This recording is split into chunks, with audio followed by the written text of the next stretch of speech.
And hello, everybody. So the key considerations for you this morning, 3 key considerations, which all revolve around this question of who could be eligible for assisted dying. And the 3 considerations that you'll be focusing on are, first of all, residency, secondly, health, and third, age. So let's look at each of those 3 in turn now.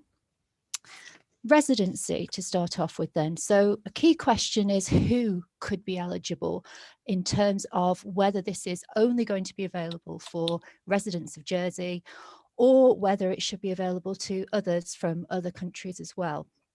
So if you were to, if the jury was to consider an option which would be that assisted dying would only be available for Jersey residents, that's the model that's supported, for instance, by End of Life Choices Jersey, who we heard from in an earlier session. And it reflects the model in pretty much almost all of the jurisdictions that permit some form of assisted dying. They tend to only allow their own residents to have to use their assisted dying model. So, for instance, we heard about Belgium, Canada, Netherlands, and Oregon, and they all only allow assisted dying for their own residents. But Switzerland is an example of a jurisdiction which, as you know, allows assisted dying for people who aren't residents in Switzerland. So they allow non-residents to come to their country to have an assisted death. Generally, at Dignitas, that tends to occur. So would you want assisted dying to be available to people beyond Jersey who are unable to have a lawful assisted death in their own country? Or would you want assisted dying in Jersey to be limited to Jersey residents? So that's the first consideration. Second consideration for this morning, again, thinking about who could be eligible, relates to the health of the person in question.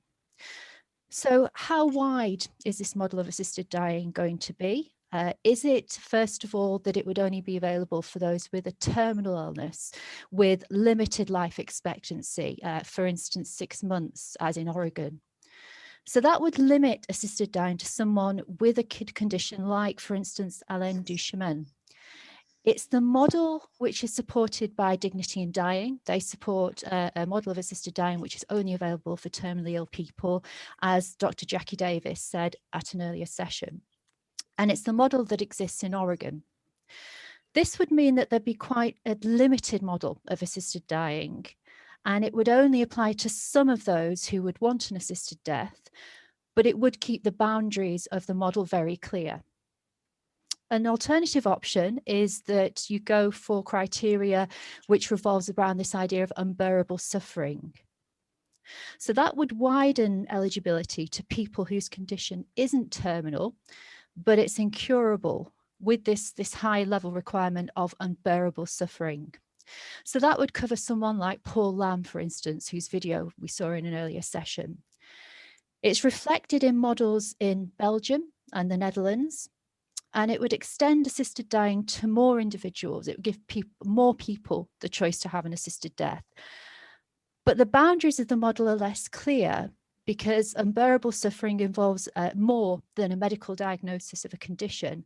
It's perhaps more subjective. It would involve the doctor looking at the symptoms of the patient's condition and the effects of those symptoms on the particular patient. So are they suffering unbearably?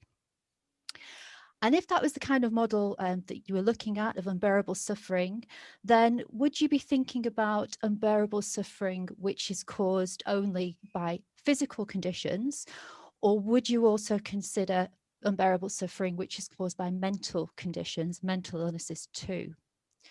So you'd be thinking here about the nature of the medical condition. Most jurisdictions have permitting assisted dying do so for physical conditions, but not for mental illnesses. Although the Netherlands allows assisted dying where unbearable suffering is caused by mental illness too, as does Belgium.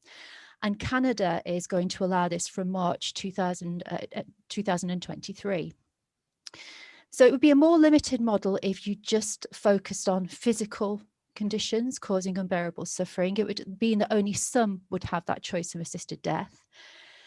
Allowing unbearable suffering caused by mental conditions could raise issues regarding capacity in the case of some mental conditions, and I suppose dementia would be the most obvious example there. So it's quite a number of issues for you to think about in terms of the person's health. And then the final matter in terms of who could be eligible for this morning relates to the age of people who could have an assisted death. So would it be a model that would apply to adults only, to over 18s? That would be a model with clear boundaries. It would only apply to adults, and it would reflect models in the majority of places that allow assisted dying, Canada, Oregon, Switzerland, for instance. Or would you be thinking about a model which could also apply to those under 18? And if so, would that be in limited circumstances? If, for instance, the child is terminally ill. So it would make the model stricter for children, for instance. It could make the model stricter if you require that the illness is terminal. If your criteria for adults is unbearable suffering, you might think, well, we want to extend this to children as well, but for children, we're going to have a higher criteria that they have to have a terminal illness. And Belgium is an example of a jurisdiction which only allows assisted dying for those under 18 if they have a terminal illness. Whereas the Netherlands extends their model to under 18s without this requirement of a terminal illness, but only for older children, those aged 12 to 16. And there's also the issue of whether you would want parental consent. If you are going to extend this model, if you were suggesting that this model should be extended to children, would you require the parents to consent to that?